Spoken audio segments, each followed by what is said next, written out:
Good evening, everybody. Welcome to the first reading of the 34th residency of the Lesley University Master of Fine Arts program in creative writing. Can you hear me? Yes. Okay. Our readers tonight will be Michelle Knudsen, a faculty member in the Writing for Young People specialization, and July Westhale, an alum of the program who studied in poetry. My name is Danielle George. I'm the director of the program, which is now entering its 18th year, which makes us one of the oldest low residency MFA programs in the country, and I would argue one of the finest. I want to acknowledge the challenging moment and times we are living in and through as a result of the COVID-19 global public health crisis. That we are in community in this way against this backdrop, I think is a good thing, that we're in this generative space of art and literature, which help us process moments like these. As you know, also today is June 19th, which is Juneteenth, a date that commemorates the end of slavery in the United States. It's a day of celebration, a day of commemoration, of remembrance. It's also a reminder of the work we have still to do in addressing injustice, still to do in moving as a nation toward a multiracial democracy, a democracy that ensures the safety, civil rights, and well-being of all its citizens. I want to extend a warm welcome to members of the public here with us tonight. MFA students, I'm very happy to welcome you, especially our incoming students, our first semester students, and to welcome back our returning and graduating students. Also want to welcome our excellent faculty who make the program what it is. You who are award-winning, practicing writers, dedicated and passionate. Another thing that makes this program, I think, strong is that it sits within Lesley University, which was founded in 1909 by Edith Lesley as a school to educate teachers, as a normal school. Edith Lesley was interested in the education of immigrant children at a time in which there was a great deal of immigration from Europe, Eastern and Southern Europe, to the United States. She espoused, and we espouse, the tenets of progressive education, of student-centered education, of education that supports social justice and positive change in the world. So I hope you'll indulge me as I read a portion of the Lesley mission statement. Lesley University engages students in transformative education through active learning, scholarly research, diverse forms of artistic expression, and the integration of rigorous academics with practical professional experience. I want to acknowledge to the MFA administrative team who have worked for months to bring us the residency in which this reading series is. So I just want to big up Chris Clark, Lisa Lombardi, Janet Pokarova. I wish we could see the hands. I saw Mickey's hands, so thank you, Mickey, representing, I imagine, and Craig Garland, who is our tech wizard. So now on to tonight's reading. Our readers will be introduced by faculty member in poetry, Stephen Kramer, in just a few minutes. So some housekeeping.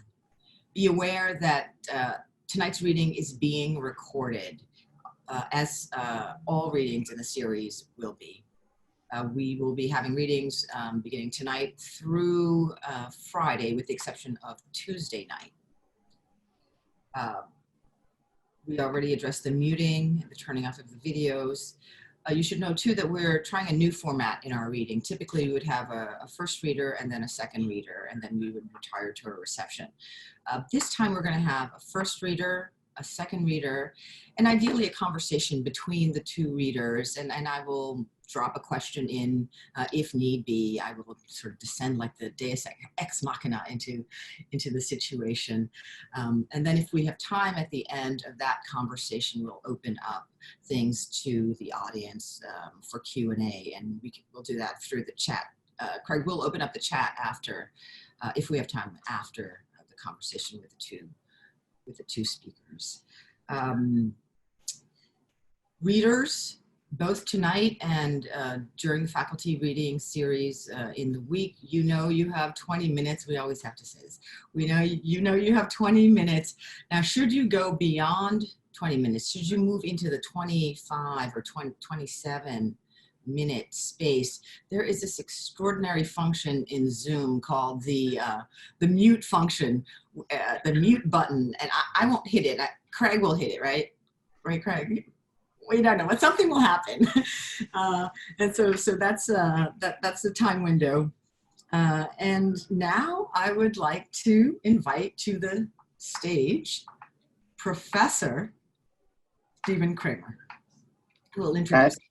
Thank you, Danielle. I have 30 seconds to give the introduction, so kidding. I have up to 5 minutes for both introductions, I know. So I'll start. I'm just supposed to do one, then they read, then the second. I don't introduce them both, right? That's right away. We can do it that way, that's fine. No, why not? A break seems like a good idea, right? So I start with Michelle Knudsen, aka Mickey Knudsen. And Mickey is a New York Times best-selling author of more than 45 books. Stephen, I think that July is first, actually. Oh, really? Oh, I just assumed alphabetical. Boy, the alphabet is so reliable. How could it fail me here? All right. I have particular pleasure in introducing July Westhale, since July is a Lesley MFA poetry alum, whichever you put on the end of that. She's an essayist, translator, and author of 5 collections of poetry, including Trailer Trash, Occasionally Accurate Science, The Cavalcade, Quantifiable Data, and just released, in fact, she's reading all over the place, the country, or she's probably reading from the same place, but the readings are all over the country, Via Negativa. Her most recent work can be found in McSweeney's, the National Poetry Review, Prairie Schooner, Calyx, Hayden's Ferry Review, and Huffington Post. Here's what Publishers Weekly said in its starred review of Via Negativa. In this stunning work, Westhale interrogates the vocabulary used to speak about desire, the divine, and literature. Westhale delivers a book full of mystery, beauty, and possibility. I welcome July to the screen.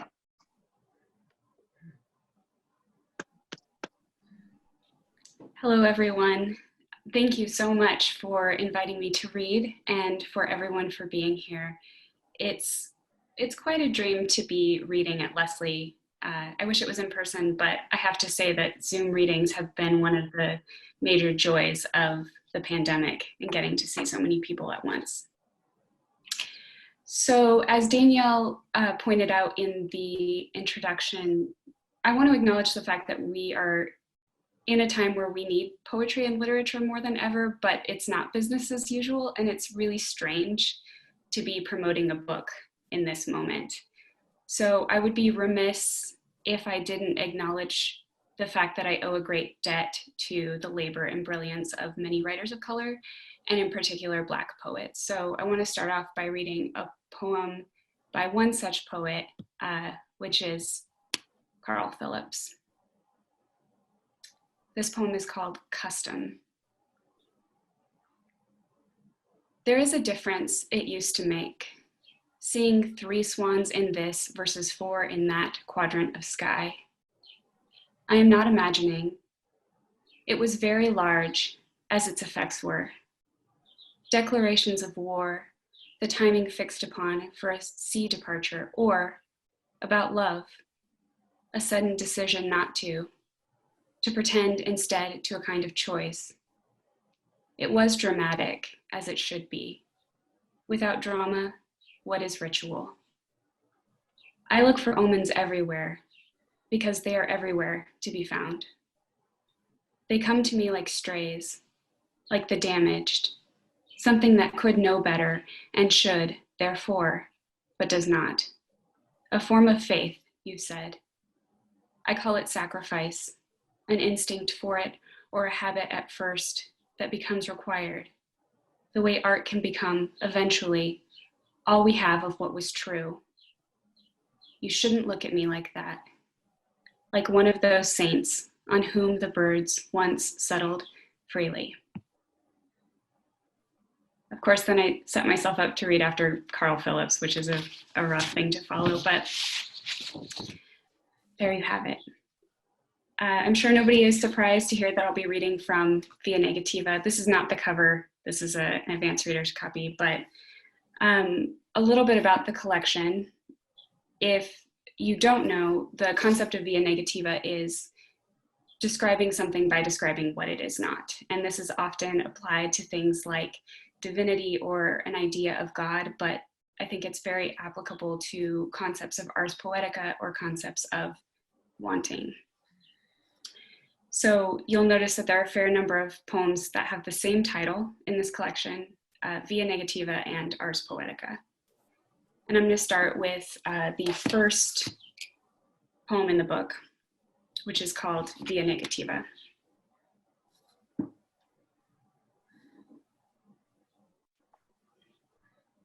Darling, here's an Ars Poetica.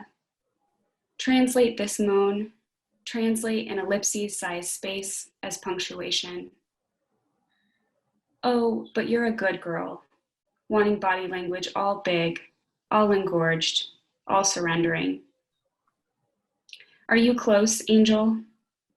I can feel divinity like a mummy bag, like something less stupid than a chrysalis, something as genius as breathy quiet. I'm close, closer than all the angels in all the worlds and all the heavens too. I am as close as Uriel, Gabriel, Muriel Rukeyser, as close as the rock is to unrocking itself. I am as close as anything until I am not a thing. I tramp to the kitchen in my birthday body, open the vault of the refrigerator, rest my head on the cool rationale of a cantaloupe.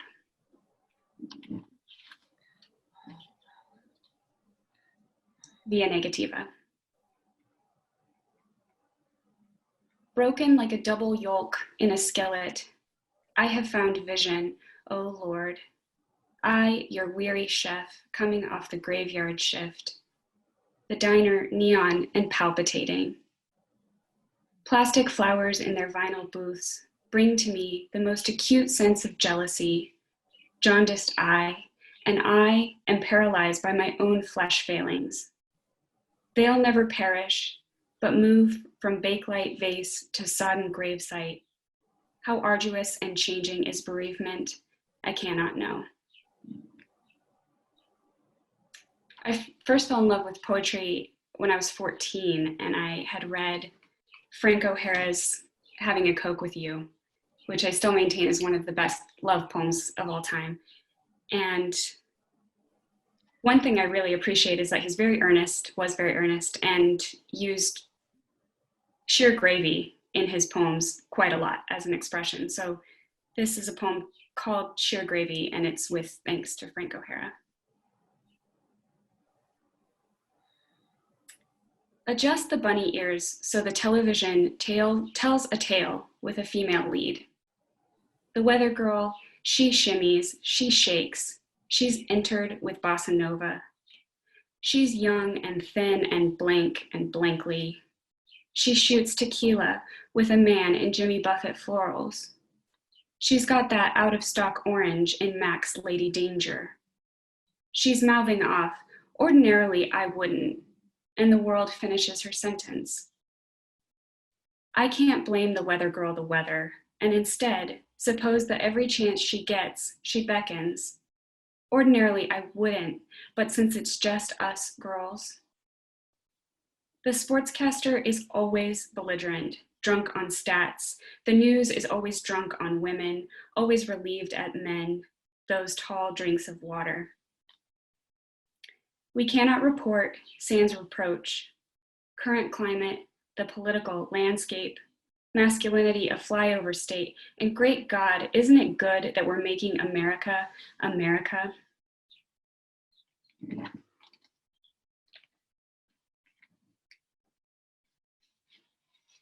think every poem should have kind of a strange wrench, or every manuscript should have a strange wrench thrown into it, and this is mine. This poem is called Cloud Seeding. Exhausted, utterly wan, ruddy call girl made of petals, being the opportune speaker of her mother tongue, summons a storm to quench. Little cry of man, come again.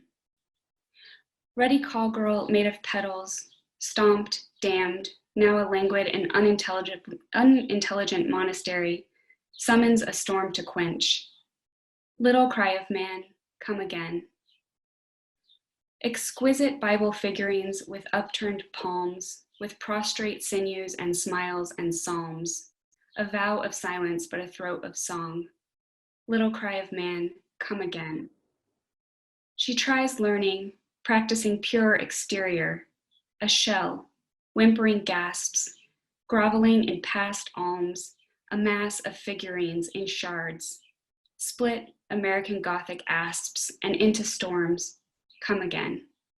She tries learning, practicing purity, partaking mewling sounds, oh God, bodies bathing, baptized, come again, mewling sounds, oh God, practicing purity, partaking all manners of nunnery, come again.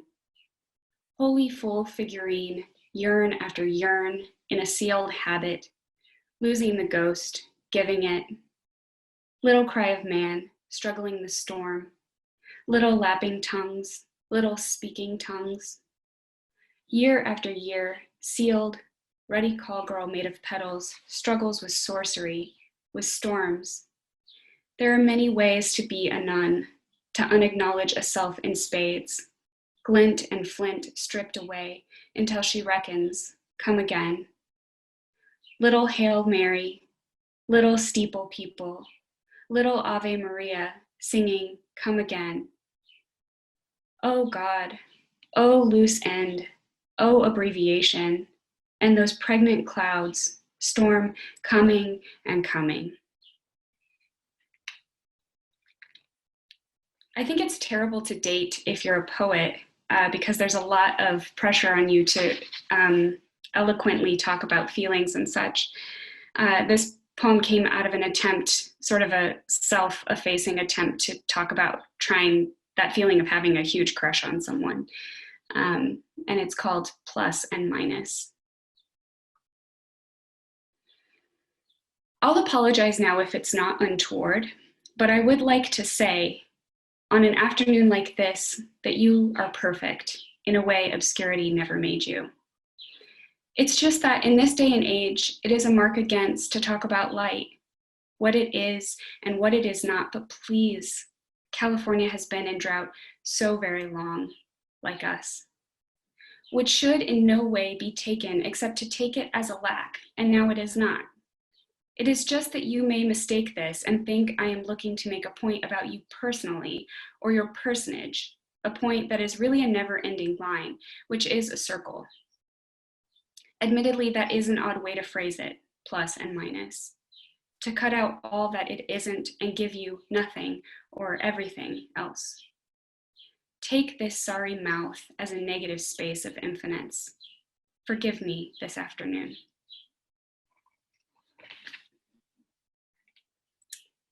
This next poem I'm reading for my friend Michael, who likes it a lot, and it's written with thanks to Anne Carson's poem, Short Meditation on an Airplane Takeoff. And it's called The Laughter Age. When I am there, many empires from now, laughter will be a thing of the past, the laughter age. which will have ruled longer than the Ottoman, but not as long as the Byzantine, which will have kept us in stitches and fits long enough to notice its absence, but not enough to remember its balm. You will buy me a euro wrapped in the news, since many things change, but some do not, and we still need print journalism. Joy remains a flea market, though pests have long been bested. We remain fleeing, though shoes are out of fashion, and for that matter, so is fashion. Along with music and soap and human children, inhabitants will hold laughter to the light like an LP or a rhinestone. Say, how heavy. Say, how did people wear this for so long in their bodies? Say, beautiful, beautiful, oh darling, let's buy it, how cheap. I was very lucky to study with a good many people who were here, but also with Kevin Proofer. And I realized in the final edits of this manuscript that I had written a very Kevin poem. So I'm going to read this very Kevin poem, which you'd be shocked to hear is called Via Negativa. 1. When the man from the headline thought about being a boy, he was a boy. He loved the war, or the dogma of it, like the dappled light of sun across a reference book.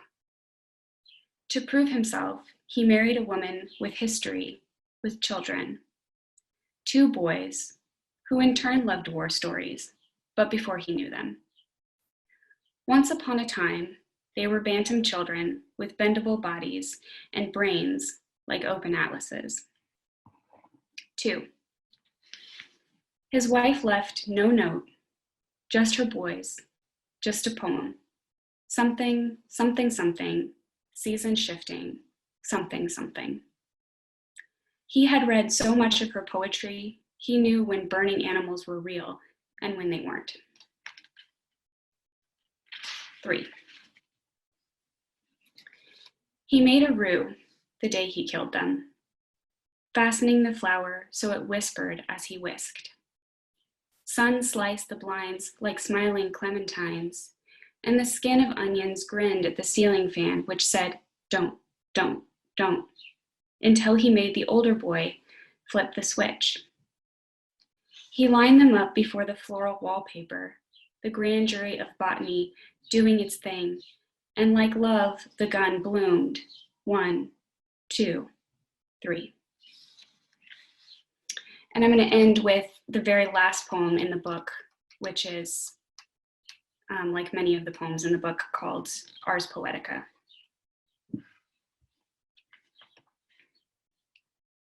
This is the poet I imagined, strapped to my back as I dive from the Cessna, or strapped on in a purple harness, the width and length just right. Just right, the angel of mercy or routine bangs down the door, a hitch in his giddy-up. Just right, smashes the bee, that klutzy martyr. Every week, I lug this poet to the coin-op and play the slots of dirty and clean, while listening to the game show sonatinas, where my imagined poet wins what is behind doors 1 and 2, fame and glory and a stackable washer dryer.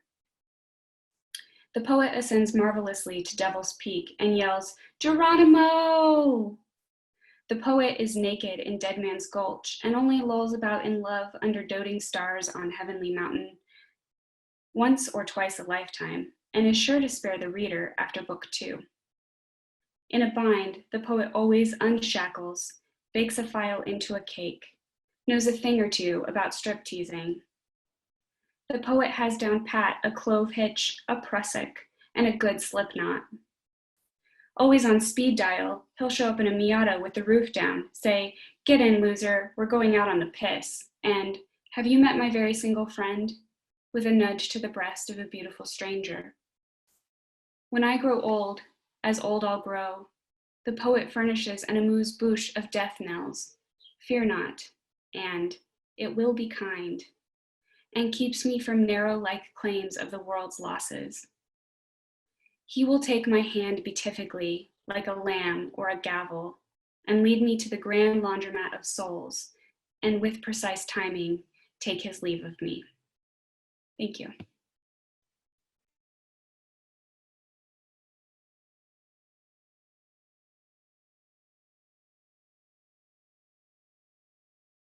Thank you, July. I just want to say quickly, I think we've been doing inviting alums to read at residencies now at least 4 or 5 times.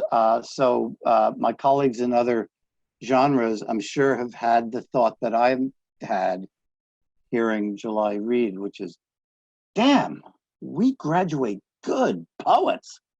And that's true with every genre. And that's part of what is just extraordinarily fulfilling about seeing the accomplishment, the settled accomplishment after such aspiration and promise and work. Okay, Nikki Knudsen is a New York Times best-selling author of more than 45 books for children and young adults, including the picture book Library Lion, translated into more than 14 languages and selected by Time magazine as one of the best 100 children's books of all time. That's going way back. It must include Gilgamesh, right? About the Curse of the Evil Librarian, Volume 3 in her Evil Librarian series. The Hornbook wrote, as ever, there's lots of Buffy-worthy silliness and snark grounded by a strong foundation of well-developed characters and relationships, a satisfying conclusion to this horror comedy saga. Please welcome to the screen, Nikki Knudsen. Thank you.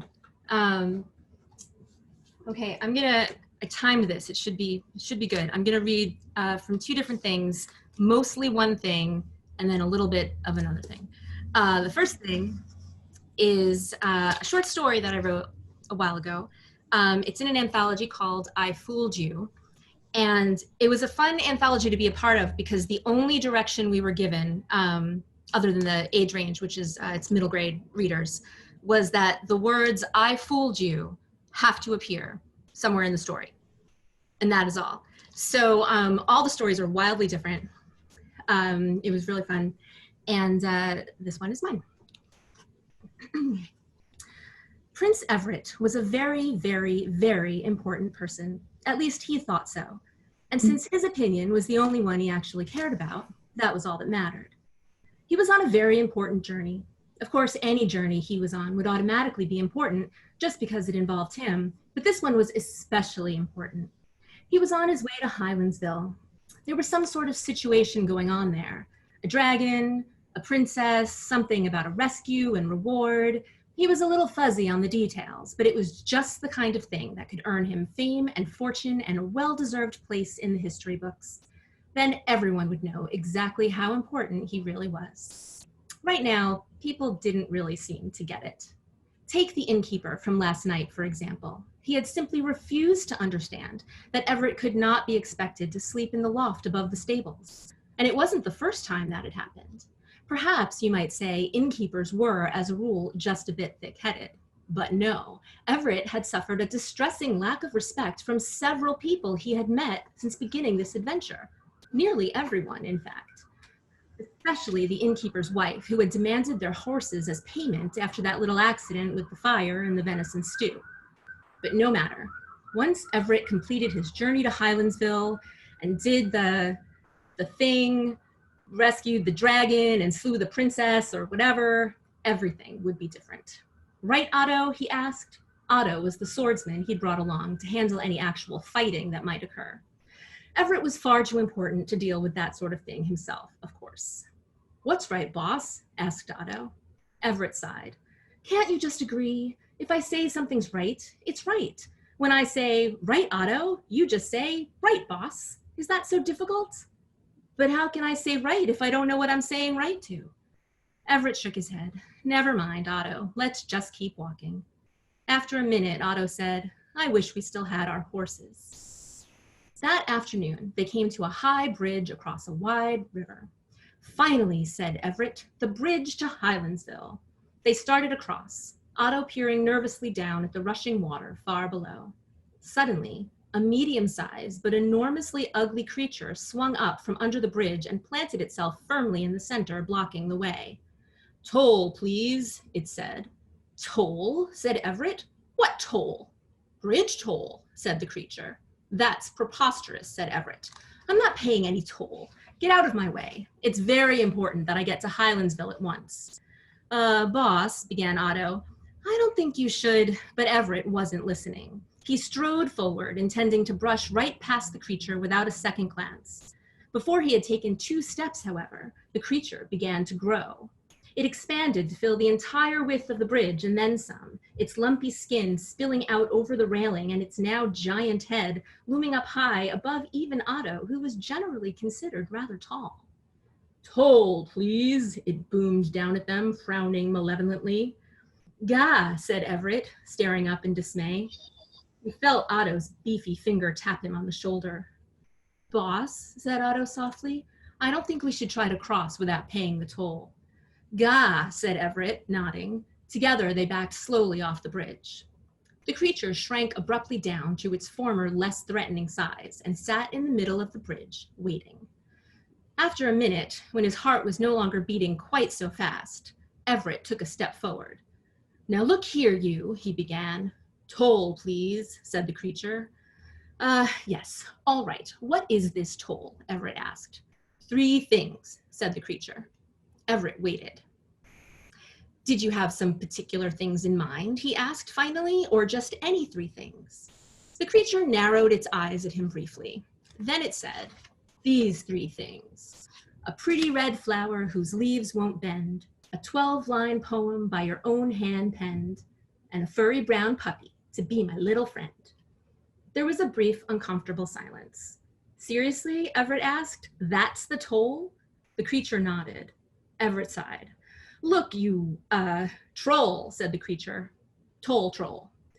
Yes, all right, listen. Is this really necessary? I don't have time to run around and fetch things for you. I must get to Highlandsville. Couldn't we just give you some gold and no? But with gold, you could, no. But if you just, no. Boss, said Otto quickly, let's not make him angry again, okay? Everett looked at the troll. The troll made itself about 3 inches bigger. All right then, said Everett. Fine, we'll pay the toll. He turned and strode away from the bridge, leaving Otto to hurry after him. As soon as they were out of sight and earshot of the bridge, Everett found a relatively clean stone without too many sharp, pointy parts and sat down to think. There had to be some way to get around this toll business. Hey, boss. Not now, Otto. But I was thinking, for that first thing, what if we painted a flower on a rock or something? Then the leaves wouldn't bend, right? Otto, I said. Everett paused. That's actually a pretty good idea. Otto grinned. Thanks, boss. Yes. We'll give the troll that, make it think we're going to play along. Otto stopped smiling. Make him think? I don't understand.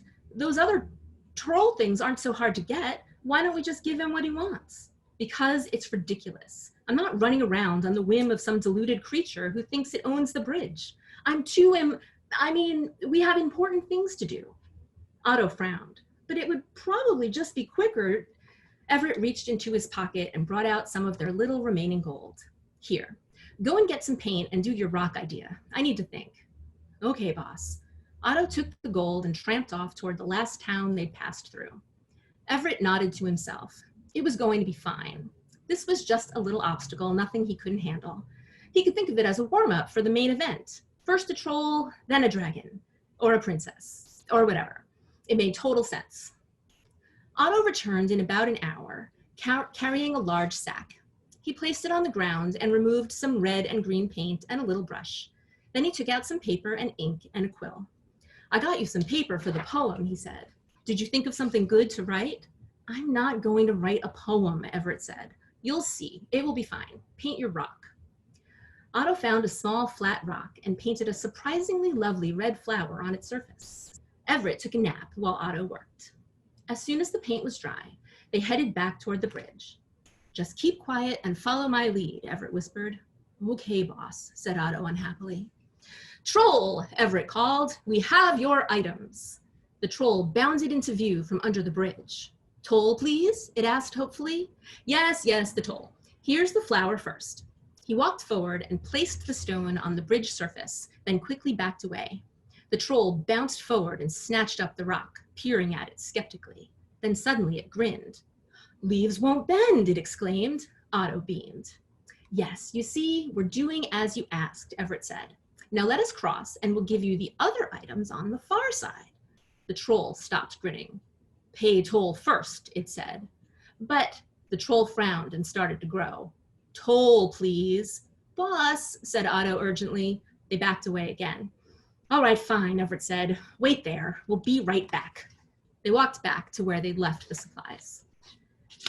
"Do you want me to go find the puppy while you work on the poem?" Otto asked. "No," said Everett. "We're not getting it a puppy." "But just sit there and be quiet," Everett snapped. "I need to write this stupid thing." Luckily, the troll had not said anything about the poem being a good one. Everett wrote, "This is a poem I wrote for a troll. It's part of some kind of ridiculous toll. He sits on his bridge and he makes his demands, won't listen to reason. Instead, he expands and gets bigger and uglier, nasty and mean. Someone should rip out his soft little spleen. I'm very important. I've got things to do. If you don't believe me, ask Otto. It's true. I do not have patience for poems and trolls, for flowers and puppies and rigmaroles. I do not enjoy having wasted my day. I am Prince Everett. Get out of my way." Everett chuckled as he read the poem over to himself. Otto looked up from where he sat painting flowers on all the nearby rocks. "Finished, boss? Can I see?" Everett handed the paper to Otto and stood up, stretching the crick in his lower back. Ignoring Otto's quickly falling expression, he looked around thoughtfully.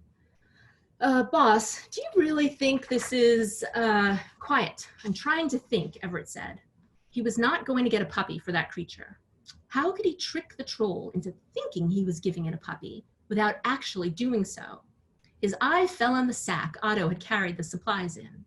"Otto," Everett said, "find a puppy-sized rock and put it inside that sack." "Yes, boss," said Otto sadly. He got up and began searching. When he found an appropriately sized rock, he placed it in the sack and handed it to Everett. Everett immediately marched off toward the bridge with the poem in one hand and the sack in the other. Otto trailed forlornly after him. "Troll," Everett called when they reached the bridge. "Here are the other items." The troll reappeared. Everett had Otto carry the poem over to the creature. Its eyes narrowed dangerously as it read, but when the troll looked up again, it only said, 12-line poem, own hand penned, then nodded grudgingly. "Excellent," said Everett. "And here is your puppy." He held up the sack. The troll took a few little hopeful hops forward. Everett leaned back slightly and whispered to Otto out of the corner of his mouth. "Be ready to run across the bridge," he said. Then he threw the sack over the railing and down toward the water below. "Puppy!" wailed the troll, diving after it. "Now!" shouted Everett. He tore across the bridge. He could hear Otto's heavy boots pounding quickly just behind him. They reached the far end and kept running until they seemed a safe distance from the edge of the bridge. Everett turned around just in time to see the wet, angry troll climbing back up over the railing. It held the rock in the sack in its hand. "Ha!" Everett called triumphantly. "I fooled you." There's the line. "There was no puppy, and you see we have crossed your bridge regardless. We have made it to Highlandsville. Ha ha ha ha ha." Otto didn't say anything. The troll looked at Everett silently. Then it began to laugh. Its mouth grew large and wide, and it laughed great booming laughs for what had to be a full minute. Everett frowned. This was not the response he'd expected. Where was the defeated acknowledgement of his cleverness? Where was the respect he deserved? "What?" he said finally. "What's so funny? Why are you laughing? I demand that you tell me why you are laughing, troll." The troll's laughter broke down into smaller chuckles until it was only smiling a large and wicked smile. Then it spoke. "Fooled me, yes, but fooled you too." "What do you mean?" asked Everett. "Fooled me how?" The troll's grin widened even farther. "This is not the bridge to Highlandsville." Everett blinked. "I beg your pardon?" The troll leaned forward and spoke very slowly. "Not Highlandsville," it said. "Wrong bridge." Everett looked around. This is not Highlandsville?" "No," said the troll. "Well, then where is Highlandsville?" Everett demanded. The troll's grin widened a few more inches, stretching the very limits of its lumpy head. Then it raised its hand and pointed. Everett groaned. Otto made a sound behind him that sounded suspiciously like quickly muffled snickering. The troll was pointing back in the opposite direction, back the way they'd come, back across the bridge. Toll, please. The end. Okay, so that's the main part. And then I felt like I should read a tiny sliver from my latest book. This came out in August. It's Curse of the Evil Librarian, the third book in my Evil Librarian trilogy.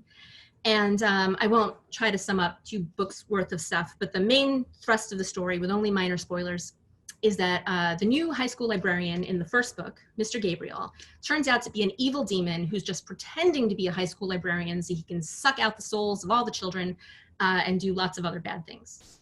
Sin, our viewpoint character, with some help from the guy she has a crush on, who's playing the lead in Sweeney Todd. There's a musical theater subplot in all of the books. And she's the tech director, discovers his secret and manages to defeat him. Shockingly, he returns in the second book to wreak his revenge, and this time at theater camp over the summer. But after many struggles, Sin and her friends send the evil librarian back to the demon world where he's safely contained, totally good, never gonna get out. And so I'm gonna read you a little piece from the, sort of the beginning of this book, just where everything starts to go horribly wrong. Okay. Ryan could, and Ryan is the love interest. Ryan could still be fine. He might have some perfectly normal reason for not being in homeroom. I know he has math first period, so I swing by his classroom to see if he's there. But I don't expect to find him, and I don't. The ball of panic in my belly has swollen into something bulging and awful and alive. I imagine it filled with bloated panic beetles, all of them ready to punch through its paper-thin panic membrane and crawl eagerly throughout my body, leaving oozing trails of panic slime in their wake. I take a breath and try to make myself stop imagining horrible things and focus on what to do next. He might still be fine. He really might still be fine, but I'm having trouble putting my faith in that idea. Resolutely, I turn and head for the library.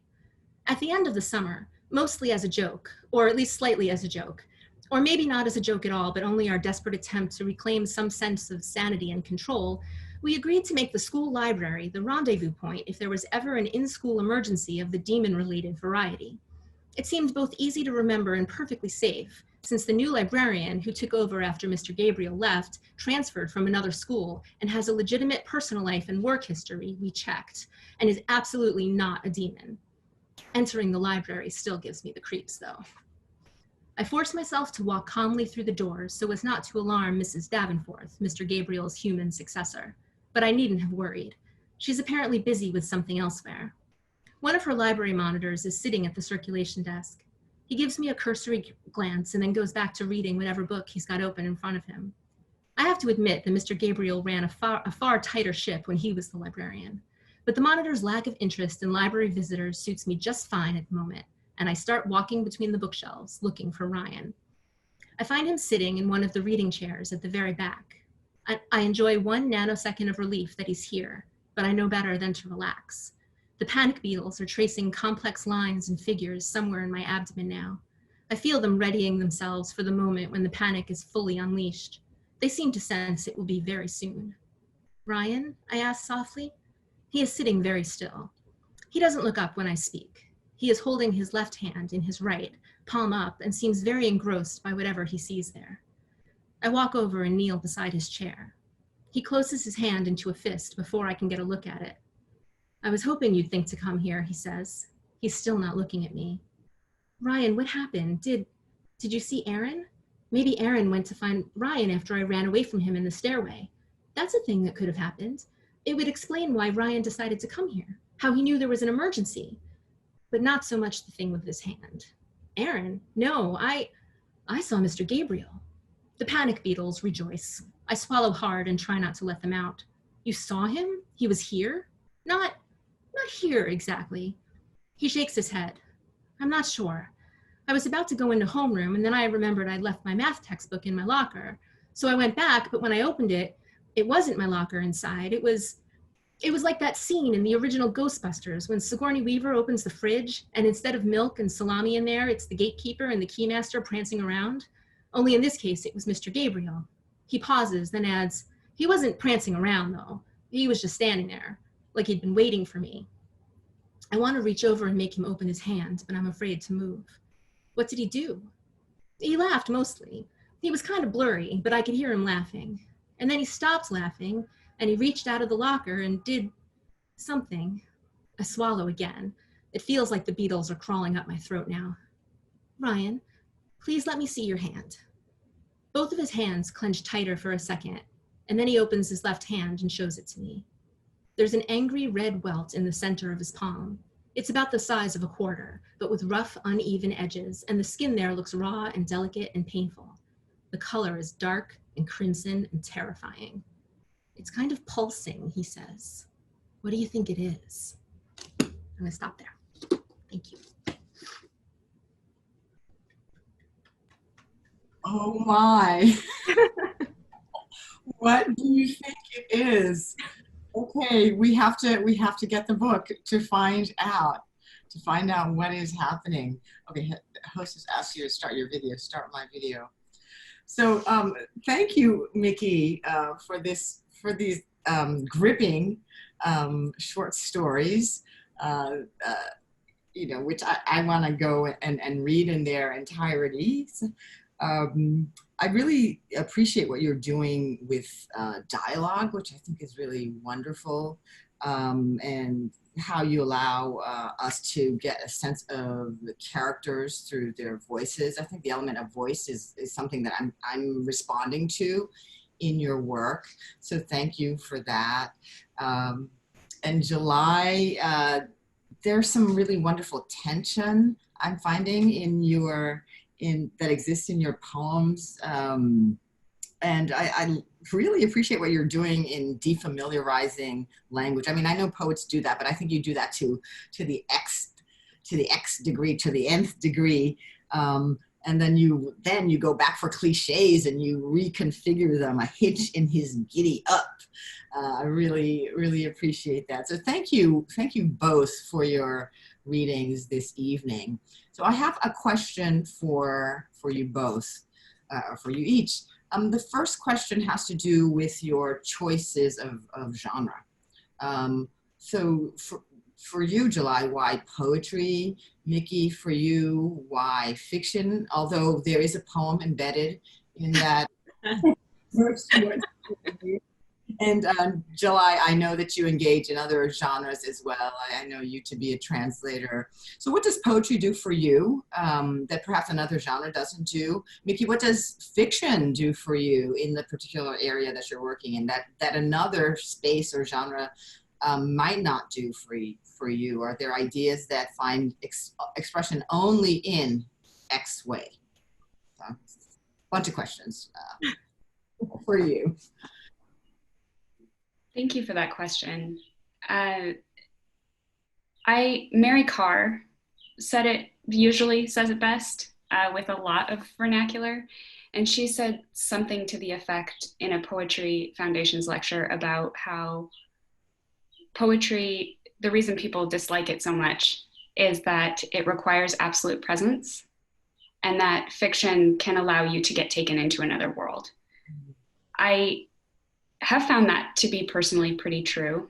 I fell in love with poetry when I was a teenager and really desperately needed it, and I haven't really stopped desperately needing it since then. It feels obnoxious to say that poetry chose me, but it does feel like that was the intended or designated genre, although I'm in the process of writing a novel at the moment, which is extremely hard from a very logical standpoint and has all sorts of other kinds of problems. But I think my favorite way to try to solve for an unsolvable X is through poetry. Because the form of poetry allows for that kind of negative capability, the multiple truths all living next to one another. Mm-hmm. Yeah, and that's not, yeah. The idea is that ultimately you two should be talking to each other So, but I'm, you know, I'm here to ask some questions. Thank you. Negative capability. I was going to say, it's interesting what, July, what you said about, oh, now of course I'm forgetting exactly how you phrased it, but sorry, it was a good question and now it's gone.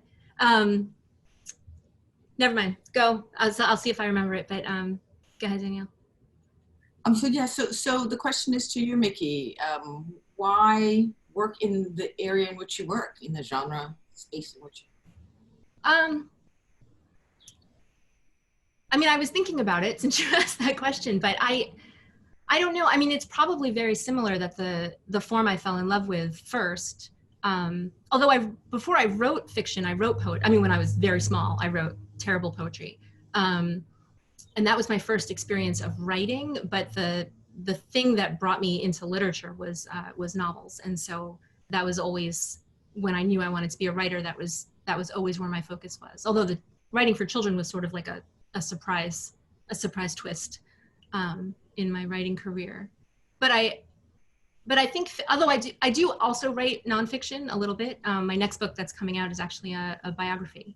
And I have a few early readers that are nonfiction, including one about chameleons. If anyone wants to learn about chameleons, there's a very short book you can read by me. But I think what I like about fiction is that, I think this was what I was trying to make a connection with in what you said, July. I can write about things indirectly in fiction that I can't address head on in a way that feels much more meaningful to me. So some kind of truth that you get out of a piece of fiction, I feel like I can talk more honestly in somebody else's story than I could if I was trying to say it straight out, if that makes sense. Yeah, I think it's Richard Wright who says that sometimes in order to tell the truth, you have to tell a lie. I think this is in reference to fiction, that fiction allows you that space. I sometimes think poets are interested in, like, you know, the questions, right? And fiction writers interested in human nature. I don't know if that's true. That's a theory I have, and I'd be interested in, I don't know, in responses from either of you or from colleagues offline too. It's just a thought. What do you think?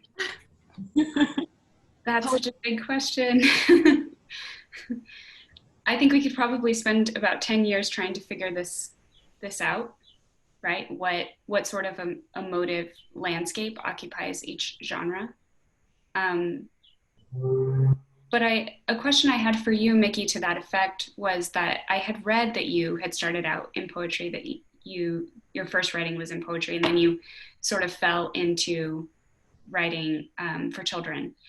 And I wondered, and this is a question in the same vein, I wondered if you ever feel, as a person who writes for young people, a kind of ambassadorial pressure to talk about the world and the world's unraveling, and if you do, how you take that on or how you think about it. It's an interesting question. I mean, it's different for every age group, right? Too, like the books I write for the youngest audience always, I mean, they always tend to focus, how do I say it? I'm probably not going to write a picture book about the world unraveling anytime soon, because most of what I want to say in that format is something about, I mean, all my stories end up being about either unconditional love or friendship in some way or another, even the older stuff. But for the children, it's more straight on. And I try in my novels for older readers to, I mean, there's always something that they're struggling with beyond the plot, right? Like there's always something that the characters are going through relationship-wise, or with their relationship to the world or their relationship to themselves. And so I do try to explore some of those things. There's always unanswered questions and things like that. But I don't know that I feel a responsibility to address certain things in the world head on for my readers. Like not that I couldn't, but I don't think those are those generally don't tend to be the kinds of books that I write, if that makes sense.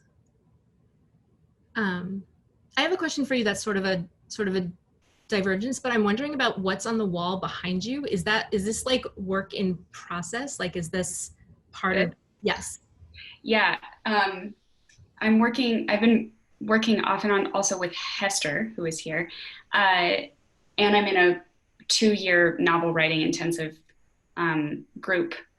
And I've just finished the first full draft of the novel. And this is each character's bully pulpit.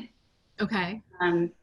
So it's notes about each character and what their agenda is, and also the narrative structure, or an attempt at.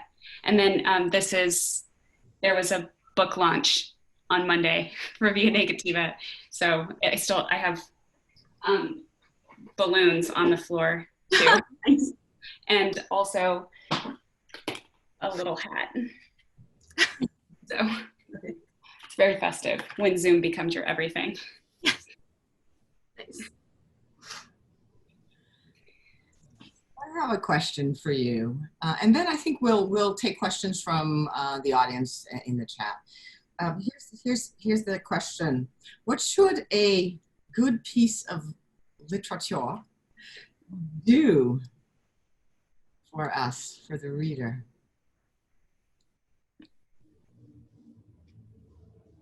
Big questions. Do you want to go first, July? Sure. I very much believe in what Jeanette Winterson says in Why Be Happy When You Could Be Normal, which is that literature is a finding place, not a hiding place. I think a really good piece of literature makes space for other people to find themselves in it. That's a really good answer. I think that's true. I would add that I think good literature makes us ask questions. Like the books that have the deepest resonance, I would say, or poetry or whatever genre that you're reading, are the things that leave you thinking about them and asking things beyond what was in the pages of what you just read. Yes. Thank you. Thank you both. Audience members, do you have questions for our readers? And if you do, place them in the chat, and then I'll convey them to our readers. And if not, then I will continue with my questions.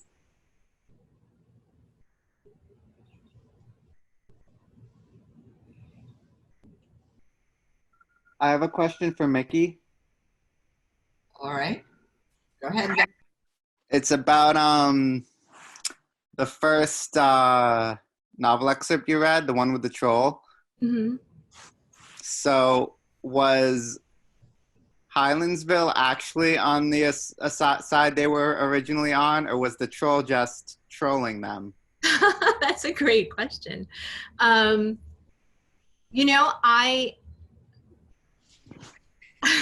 I intended it, I wrote this a while ago, but I intended it to be accurate.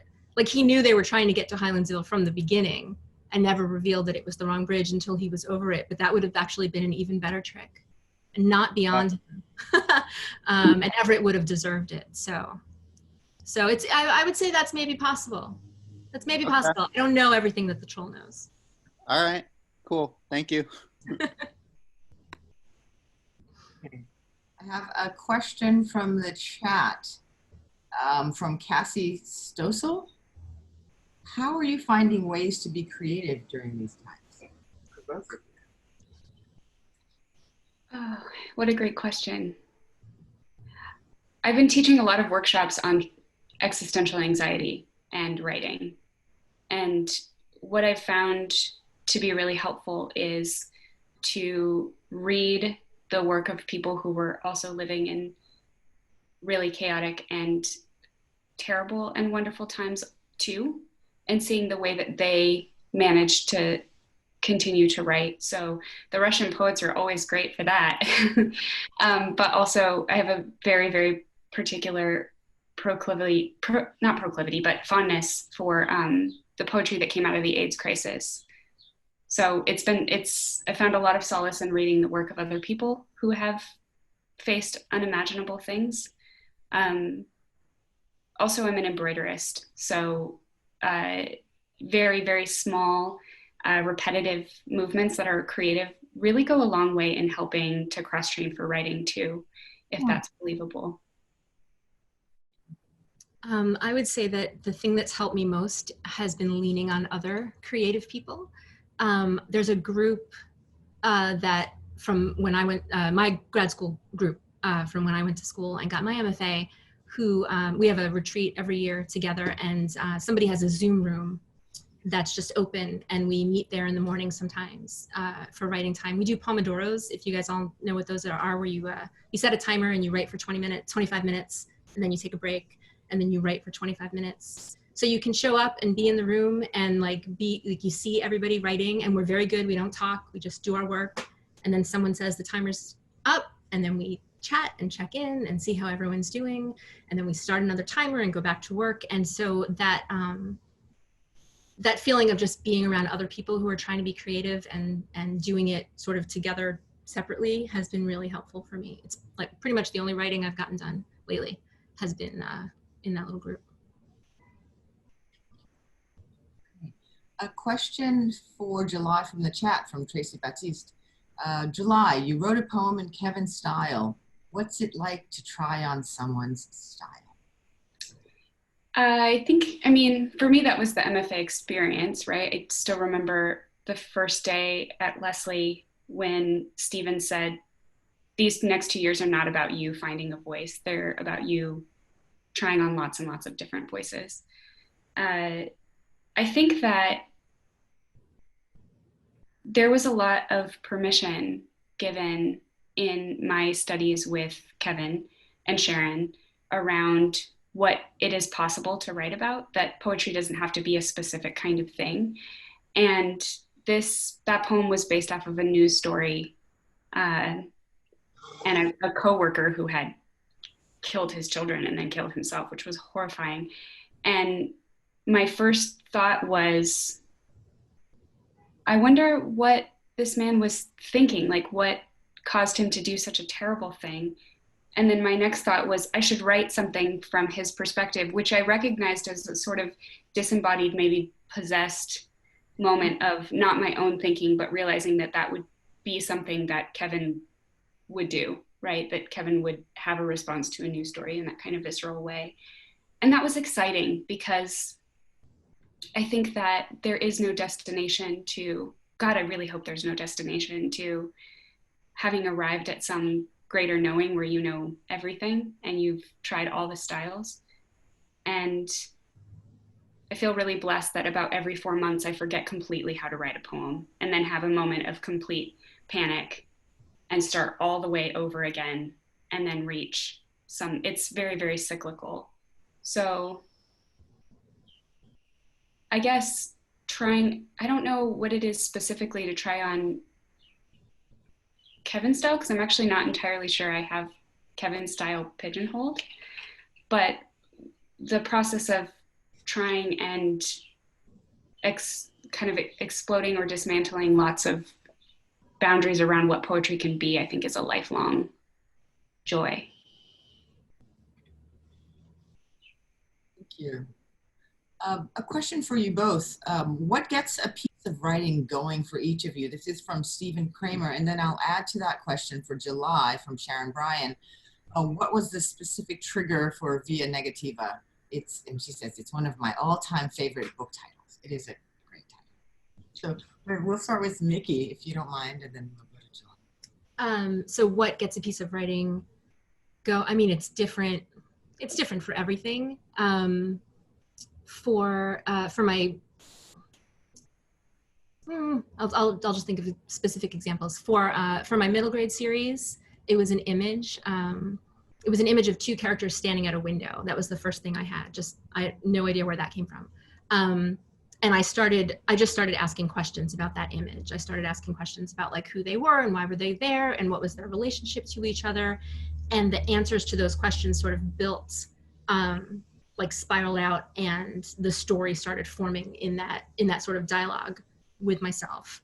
A lot of times it's images, sometimes it's, Evil Librarian was the voice. I didn't know what the story was going to be about. I just had the narrator's voice. So it's always something different. Like nothing, I don't think I've ever written anything directly like from life on purpose anyway. There's always just a little, it's often visual, but there's often just a little thing that starts me asking questions, and it goes from there.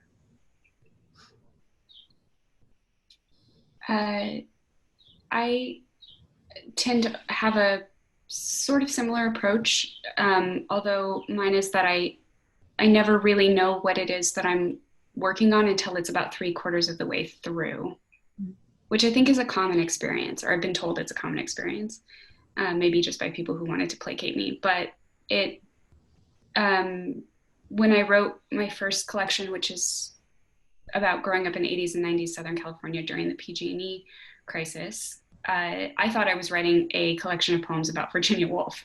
So I think that I tend to have an idea of what it is that I want to write, and I'm very earnest about writing about that thing, and then it ends up being quite different because, well, the world gets in and the world interrupts, and often my work tends to be considering and obsessing and sort of circling around and around and around various unanswerable questions. As for the title of Via Negativa, I was circling around one such an unanswerable question, and I had chanced upon a copy of Ben Lerner's The Hatred of Poetry, and it's a fabulous essay for lots and lots of reasons. But I was reading it as an e-book, and you can define words that you don't know for yourself, look up the definitions. And in that essay, he talks about this concept of via negativa, and I had no idea what that was, and ended up going completely into the wilderness of that word and that idea. And there's also via positiva, which is a sort of ecstatic understanding of divinity, that, you know, divinity is everything. It is embodied, rather than being, here are all of the things that it is not. So it came out of sort of getting caught on fire by something that I read that then took me down a whole other train of thought.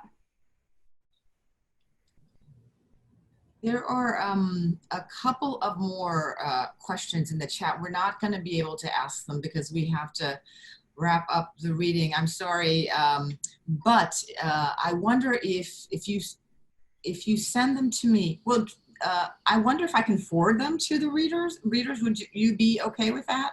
Sure. Yeah.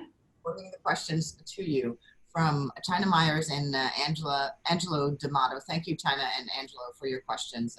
We'll forward them, and then you'll get, I imagine, an individualized response from the readers. I want to encourage everybody to buy the books of the readers and the books of the faculty. We have a link through our MFA program webpage that will send you to the Lesley bookstore, or consider purchasing books through your local independent bookseller. We want to support our independent booksellers. Readers, thank you very much for joining us, for being the first readers in our first and perhaps only virtual residency. So thank you. Thanks for your patience. Thank you, audience, for being with us. I want to invite you to a reading tomorrow night, which begins not at 6 as tonight's did, but at 7. So the reading starts tomorrow at 7. It's going to feature the prolific and fabulous David Elliott, who is a faculty member in our Writing for Young People genre, and the enigmatic and scintillating moi, who is a poet. So please join us. We'll let the chat run for a little bit so readers, you can feel the love and appreciation that's coming from the chat. I imagine that you're seeing it. Oh, and some hand claps. Thank you, Nikki, amazing, applause, and so on. Thank you, Stephen Kramer, for the introductions. And is there anything I'm missing, Craig or Chris? We're back at 8, right? We're back at 8 for the MFA programs event. Okay. All right. Thank you, everybody. Thank you. Thank you, everybody. Thank you, Danielle and readers. Thank you so much. See you soon.